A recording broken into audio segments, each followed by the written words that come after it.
Okay, cool. So let's start. Do either of you have any questions about the lab or anything that wasn't totally clear? Uh, I didn't say. You did? I did not. Okay, cool. Raghav, how about you?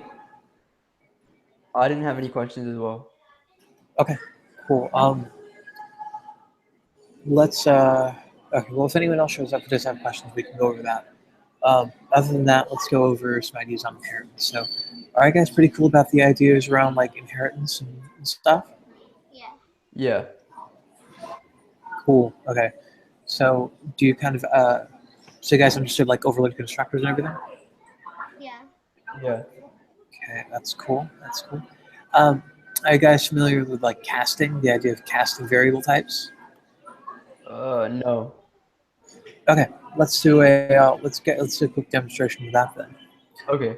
All right, I'm gonna share my screen and then I'll open up the clips and then we'll take a look at some stuff. Okay. All right. Okay.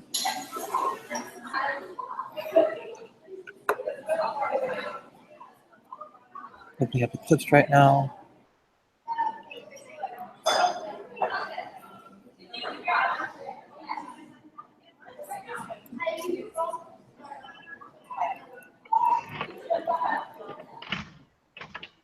Okay.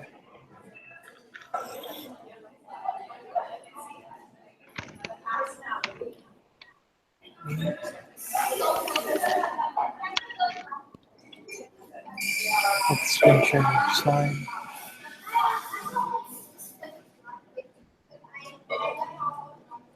Okay. Can you guys see my screen?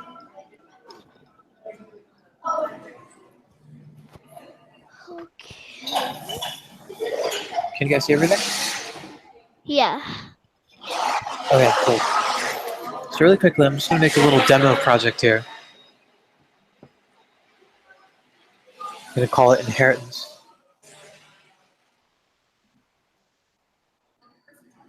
Okay, cool. So what we'll do, we're going to create a couple classes. We'll have our main class. Just call this, I don't know, main. It's fine by me. We're gonna throw a main method in here. We'll finish that up. Okay.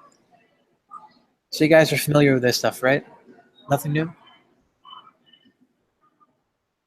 Hello, Yeah, I'm familiar. Raghav, you. Everything on the screen makes sense, right? Yeah. Okay. You too, Raghav. You still here? Okay, so let's move forward. Okay, so we're gonna make two classes. We're gonna make one class. Let's use cars as an example. We're gonna make class car. We'll create a constructor for it. Doesn't really do anything. We'll add some properties to it. Say that the car has, I don't know, number of wheels, or in wheels, how many wheels it has. We'll have a string for color. That's fine. So what we're gonna do here is we're just gonna say we're gonna take in wheels and then string color. Now what we're gonna do, we're just gonna do this dot wheels equals wheels, this dot color equals color. Simple stuff, right? Just simple class, right? Yeah? Yep. Cool. So now we're gonna make another class here. And this class is specifically gonna be a type of car. We're just gonna call this a sedan. This is a type of car. And we're gonna actually use our superclass. You can use a car superclass. We're actually gonna say public class sedan extends car. So now this is actually an extension of car. So it's an extension of car. We know that it has to have wheels and a color. So then this has to take in wheels and a string color because it's a child class of that. So at the beginning here, we're just going to call super Why is wheels this and giving color. an error? It's giving an error because it wants you to run the super method here. So if I Oh. comment this out, it'll say that you're extending car, but you're not running the car constructor. So it says that the implicit constructor is undefined. So if the constructor didn't take anything, I wouldn't have to redefine it. But yeah. So anyway, so that's all I'm doing here. Okay, so my point here is that we know that sedan inherits from car. Now here's what I'm going to do. I'm going to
Hello? Can you guys hear me?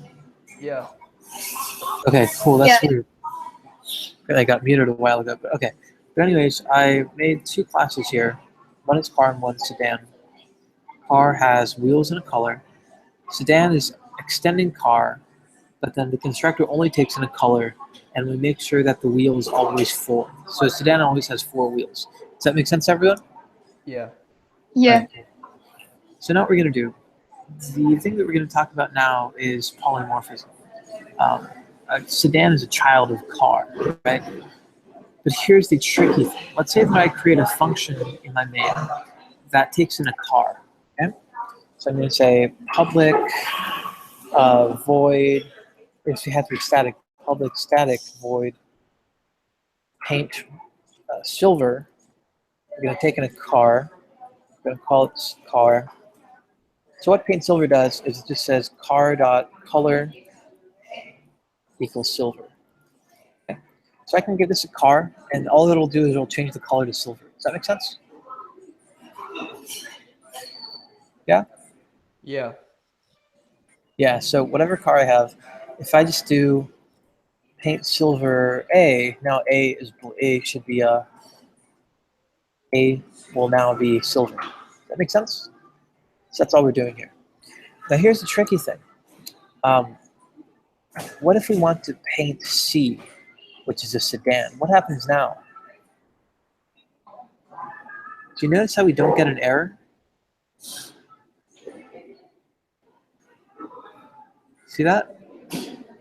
That's because anything that you can do to a car, you can do to a sedan, because a sedan is merely a car with some more stuff. But if we pass a sedan into this function, it'll work just fine. Same thing with here. If we pass E in, which is also sedan, we're totally fine. So that's kind of neat. So you can basically take something that's further in the inheritance chain and use it as though as if it were the parent. So anything that applies to the parent applies to this. So if we have functions that are meant to work with cars, they can also work with sedans and anything else. So let's say that I have let's say I have even further, let's say we have a special type of sedan that's a taxi. Make sure I'm not muted again.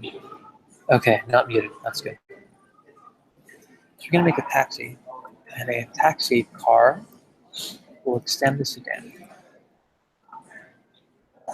Whoops, not over there.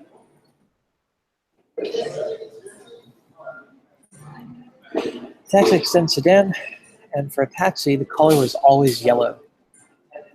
So now we're just going to do super.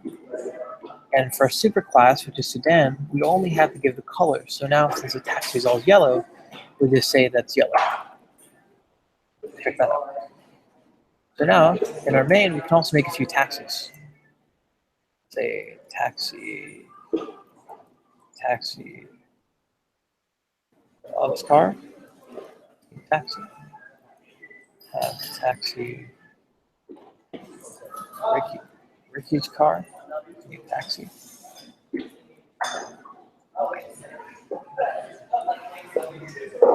So now we've got 3 layers of inheritance chain. Are you all comfortable with that? Yeah. Yeah. So now if we do just paint silver on the other ones, if we even say paint silver Bob's car, check that out. We have no troubles. And now I'm going to do this, and I'm just going to system out print line e dot color, just so we know what it is. And I'm also going to do Bob's car dot color, just so we can make sure that this function is actually ran the way we want it to. It takes in a car. These are all cars, even though they're subclass of that.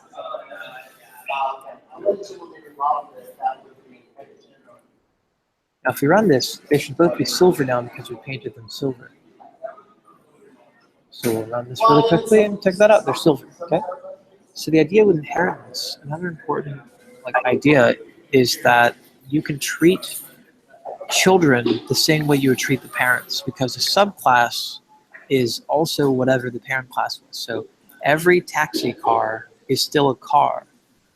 So anything that you can do to a car, any function that requires a car, you can still pass in a taxi and you're perfectly fine. Does that make sense? Yeah. Key part. Yes. Let's say that we have a separate function here that, let's actually say that instead of just painting the car silver, we'll actually return that car. So let's say, so now we'll actually set car color equals silver, and then we'll actually return our car. So now once we paint a car silver, we actually want that to be new. We'll actually want to reference that new car. So we'll say painted car equals paint silver, say car painted car equals paint silver E. And we'll say car other silver car equals paint silver Bob's car. Okay? So now we've got references to 2 cars. Now these 2 cars are the same exact things as E and Bob's car. Does that make sense? All we've done is we've painted their cars and then we've returned them. So we have these 2 car variables here, but they are in fact referring to just E and Bob's car, because that's what we passed in, and that's basically what gets returned. Yeah. It's going to get a little bit confusing because it seems like we're working with a sedan and a taxi here, but these are just cars. That might be really strange. So here's what we can do. Since we know that the thing that we're referring to here is a sedan, even if this method returns back a car, we know that the thing that we're passing into it is definitely more than just a car. So what we can do is we can cast it up. Say I'm making a sedan. Then it'll say, wait, this function returns a car. So what we can do is cast to sedan. We can say, hey, I know that it looks like this is just a car coming back from here. Function here has a car as a return type. So what we do is we just say what type it should be, and we put it in parentheses. And now, even though this function is returning a car, we know because we gave it a sedan, it's just working with that same sedan and returning it. So we're manually changing the type back to sedan. We're going back down the inheritance chain because we're certain that the thing that we passed in here is indeed a sedan. This is where it's really important to keep in mind that we're working with references when we talk about objects. We're just passing the same thing around. Passing it like this, where it wants a car, doesn't actually change the data. All it does is treats it like a car. If we get it back out, that same car comes back out of here, only silver. We just say, hey, treat this like a sedan because we know it's a sedan. So if we've got a ton of sedans and want to paint them all, maybe inside of an array, we can do this exact same thing. We can just use our method that is generalized to cars And then whenever we get the car that's back painted, we can just cast it back to a sedan. This can be kind of confusing. Is anyone confused so far? No. Anyone have any issues with this so far? Mhm. No, not really. No? Okay, so this totally makes sense to you guys? Okay, cool, that's good. So this idea is polymorphism. Everything down an inheritance chain you can use, right? So our chain right now looks like this. Our chain is basically we have object, base class. We made car, which implicitly extends from object as Java object. We made our sedan, and then we made our taxi, right? So this is our inheritance chain. And the constructor goes all the way up. So taxi calls the constructor sedan, sedan calls the constructor of car, and car implicitly is just an object. Everything in Java is an object. So this is what it looks like, our sort of extending one thing off of the other. And this is important to know. So anywhere you need to use a car, you can use a sedan instead, so long as you cast it. So if you make functions that are supposed to be generalizable over a lot of types of objects, you can use the parent class, and then you can just take in one of those, and so on and so forth. For example, if we had a function that operates on shapes, just shapes in general, instead of having to make a separate method for each different shape, if we make different shape classes, we can just make a method that handles the parent class, and then we can cast back up wherever we need to. So that's an important concept Okay. when it comes to inheritance and polymorphism. I know that in class we had a little bit of trouble understanding the notion of like overloading constructors and like overriding our parents' methods. Um, are we a little bit more in line about that, or should we review that a bit too? Can you review that just a bit? Sure. Okay, so the idea with so this is a constructor for car. We talked about how in this subclass, everything gets, so basically these things get inherited into sedan. So inside a sedan, I can totally go this dot color, and that's totally fine. I can go this dot wheels, and that's totally fine, because those are defined in the car. So every sedan has those properties, right? Got it. Yeah. Now the issue is that the constructor is the only thing that's not inherited. So I have to explicitly call the car constructor from sedan. So the car constructor says, give me an integer for the wheels and a string for the colors. So whenever you make a sedan, you also need to fulfill whatever the car is going to do. In our case, we call it as super. So super in this case refers to the car class. So we're basically running whatever the car class would run in its constructor.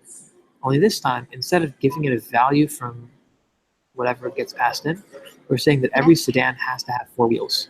So we don't need to put that in the constructor anymore. If it's a sedan, it must have four wheels. So we pass four straight into the constructor for the car class, and then we pass the color through. Going one layer deeper, every taxi we know has to be yellow. So a taxi extends sedan. So when we call super this time, all we need to give it is a color, because that's what the sedan constructor means. So we just pass in yellow. Now, whenever we create a taxi, the color is set at this level. Every taxi has to be yellow. And since every taxi is a sedan, every sedan has to have four wheels. So that's how, going up, we call the superclass, we call our superclasses constructor. So that's the idea with constructors as we use inheritance. Does that make Got it. sense? Yeah. Okay, good. Now the other thing that we're going to talk about is overriding our parents' methods. All right. So let's say for a car, there's a method called start up. So public void start up. And all this does is system.out.print line. It just says room. Pretty simple, standard car speak. So back in my main here, for all the things I have for my taxis and everything, I can do a.startup rather. So that's a car. I can do c.startup. That's a sedan, and I can do Bob's car dot startup. Right? So all of these things can do it because they're all, by transition, they're all cars. Every car is a car, every sedan is a car, and every taxi is a car. So they all have that method. Does that make sense? Yeah. So if I run this now, we should see vroom vroom 3 times. However, a sedan might have a different sort of startup procedure. So in a sedan, we might not want to just start up the same way that every car starts up. Instead of implementing a different method altogether called, I don't know, startup sedan or something, what we can do is we can say, for a sedan inherits this method, but it might do extra things when you start up. So the same way that we can have a separate constructor method for the sedan that basically extends the one for the car, we can do the car constructor here and then more stuff. We can do that same thing to the other methods as well. We do this by overriding the parent's methods. So this isn't the constructor method, this is all the other methods. So what we do is we start with the override flag, at override. Then we're going to define the method again. So the method is startup, public void startup. So public void startup. So now I'm defining this method, but there's no confusion. This startup method is basically replacing this startup method here. So let's say inside of here, let's just say, I don't know, system out line to sedan startup. If I run this now, take a look. So I have a car starting up, then a sedan starting up, then a taxi starting up. So now that I run this, check this out. The car startup worked for the car, but then for our sedan startup, it actually didn't run the car startup method. It didn't run car.startup. Instead, it ran sedan.startup. So the sedan class is overriding what the parent wants to do in the startup. Instead of doing whatever the parent does, we do our own thing. And since the taxi is a sedan, it actually uses this as well. I thought it can also work without saying like at override. I'm not sure if it can. It might get confused with that. At override is good to put in. You should put in an override flag. I think in some versions of Java it might. Some versions of Java might throw an issue, but you should use an override flag when you do this. Okay. Clear that you're overriding and that this isn't a new method. Okay. So make sure that you put this flag in. It makes your code much clearer. So here's the thing. So basically now, if we look at in the grand scheme of things, at this level we've redefined the startup method. So the taxi will use the nearest one. So if we override startup again in taxi, it'll use its own override method. If not, it'll look up the chain for the first startup method it can find. So if sedan overrides it, taxi will use sedan's one instead of the car one. So we see that here. The taxi uses the sedan startup method as well. Does that make sense? Yeah. So down this chain, if we had a bunch of things down this chain, and we took the last thing in the chain and used the startup method, it would go up the chain and use the first one it finds. So we can rewrite, essentially, methods as we go down an inheritance chain. Now let's say for a sedan, we don't want to just not do whatever a car does while starting up. We can call super again. So we can say super.startup. Kind of like what we're doing up here with the constructor, this basically says use the parent startup method first and then do whatever else. So let's say a sedan after going vroom vroom goes beep, beep, because that's what sedans do. They have a bunch of electronics in them. And then they also say, are you wearing your seatbelt?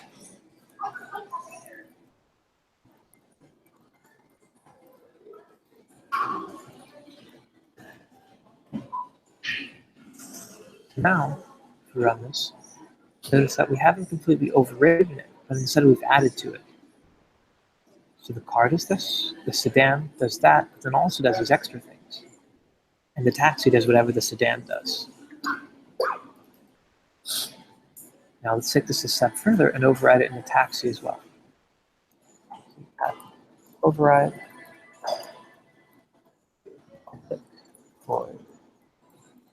Startup. Here we're also going to run super.startup again. That'll give us both the sedan startup, and as part of the sedan startup, we'll get the car startup. And for a taxi, once you start up, it also starts looking for passengers. So we'll say,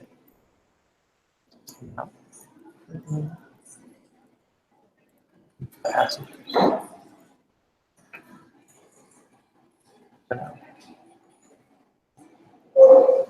So take a look at that. Now the car just does this.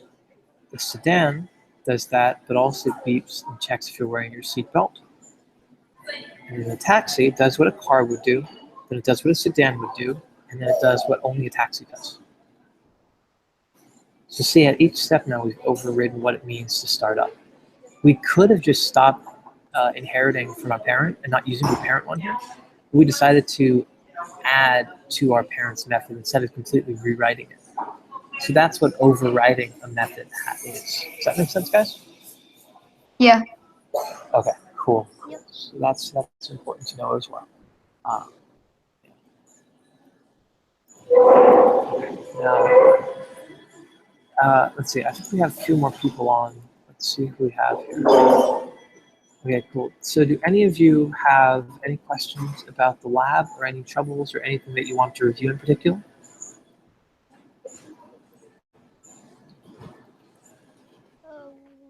No.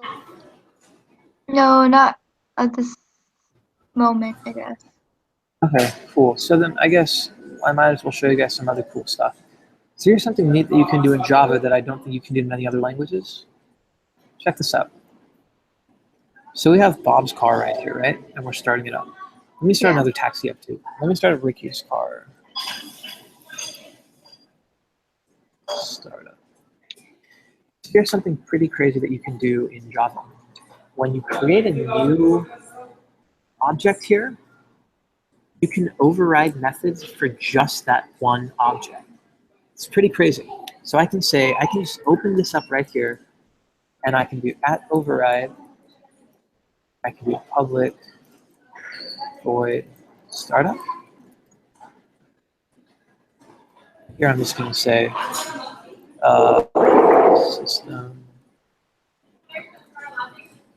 system.out.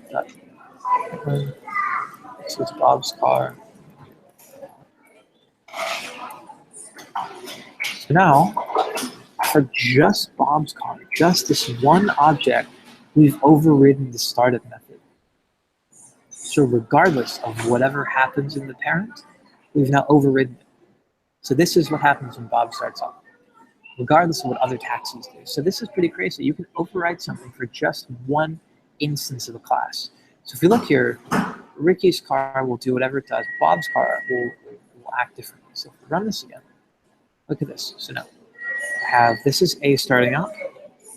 This is C, which is our car. And then this is Ricky's car, which is vroom, beep, it's a taxi. And then Bob's car doesn't do any of that. It does its own thing. So that's kind of crazy. So you can actually override methods for one instance of a class. Well, Usually you don't do this very often. And in your own Java code, you might not do this very often. But the one place where I have seen this done a lot is Android development. When you write Android code, this is actually how you do a lot of like event listening. So what you'll do is you'll create an event like a button click listener object, and then you'll actually override the method that gets run whenever you click something. So this is just something good to know. They won't ask you about this probably on the AP Computer Science exam, so don't worry about that. But the point is that along the inheritance chain, we can redefine methods or extend methods by overriding them. The other important thing about overriding is that you can make methods do more things. For example, you can make a separate method. You can say add override, and you can make another version of the startup method, public void start up. But this method takes this method takes a string. This method takes a true or false for whether this is a push button car. So Boolean push button. So if it starts with the push of a button or not. So let's see here. Oh, actually you have to have it from the parent class even to see that. So we're not actually overriding it. We're overloading the method now. So now we also have a new version of startup. If we say true or false to this, then it'll act. So if we do Um, if we do if push button, then it'll do system dot out dot print. I'll say beep started, and that's all it'll do. So for a push button card, there's no grooming to be done. It just starts. But if the card is not push button, like if we say false, then we just want to do whatever gets done here. So we'll just start up. So now, if we want to, we can pass true in here, and then we can start up as though if it were a push button card. So let's take a look here. So if we go to car here, so if we were to start up Ricky's car, or C, and we say true, now this is actually running a different method altogether. So startup in the parentheses and startup with the Boolean are two separate things altogether. So a sedan can start up just with no input, but there's a separate method altogether called startup that takes in a Boolean push button.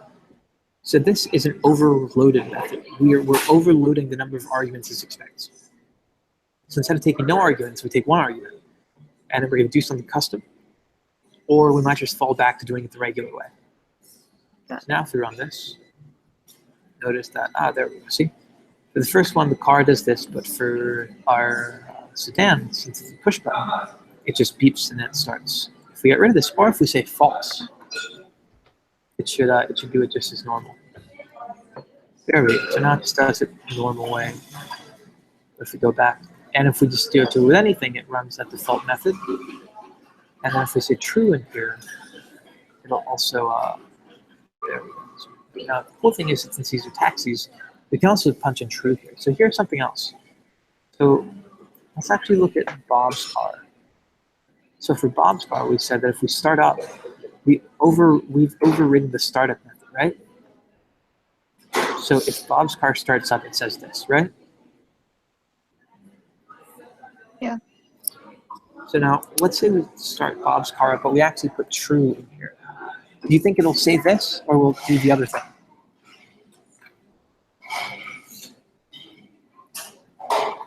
What do you think will happen? Do you think it'll run this custom startup that we wrote for it? I think it'll do the thing below because that the thing where you're overriding that happens first, but then it gets changed. So It's not actually about that. It's not quite about what we're overriding. The important thing is that startup and startup that takes a Boolean are separate methods altogether. So public void startup is not equal to public void startup Boolean push button.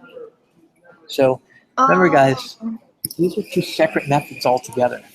So if we change this one, we're not doing anything to this one. Got it. However, remember that inside of the body of this one, we call this one, remember? If we put this as false, inside of here, it'll call the other one. So let's see what we do. So first, we're just going to run this with this true. And as we can see here, it just beeps and it started.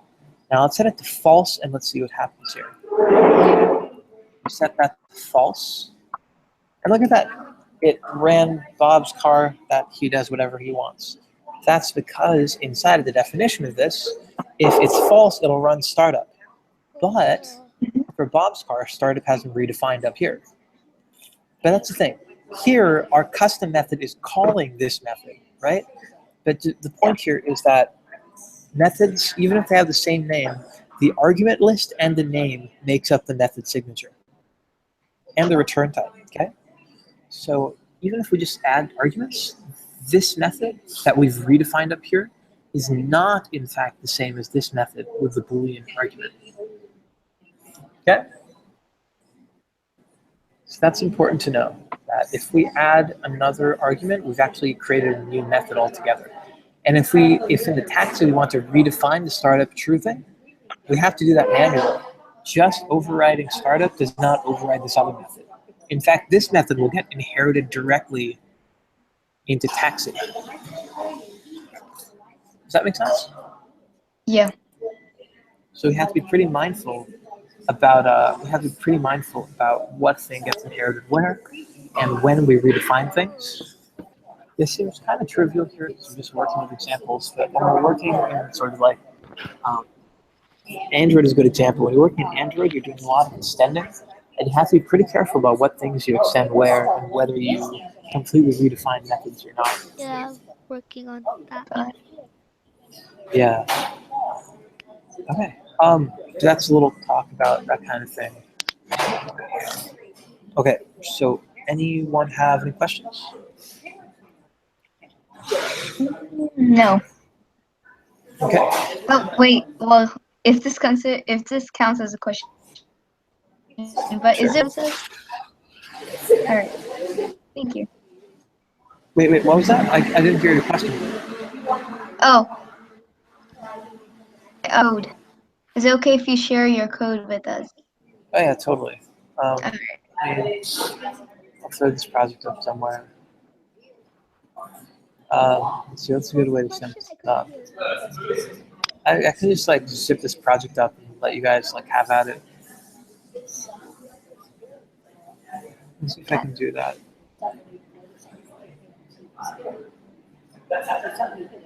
Alright.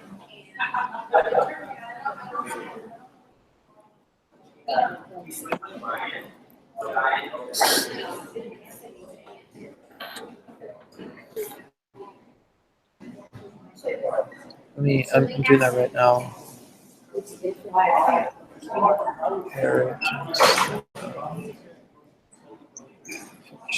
Okay, I will upload that to the classroom in a sec. But that'll be a zip file that you can unzip and import into your clips. So so hopefully that'll be useful. Anyone else have any questions? Anything you're curious about? Anything you're worried about or don't feel like you've completely understood?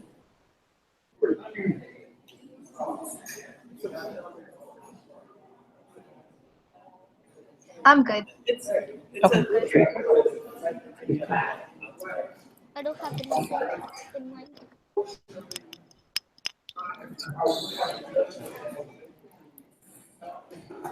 Sorry, let me just attach that there.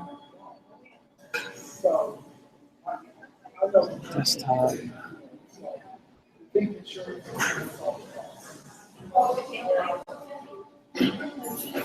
Okay. If you look on the classroom now, inheritance demo is posted there. Okay, there you go. So I posted up the zip file of the inheritance demo so you guys can download it from there. Do you have anything else, or do you guys think we're about done for tonight? I think I'm done. Okay. Anyone else? That answered Anyone else? that answered my doubts that I had on Wonderful. last. Lovely. That's really good to hear. That's really good to hear. How about you, Rag, if anything?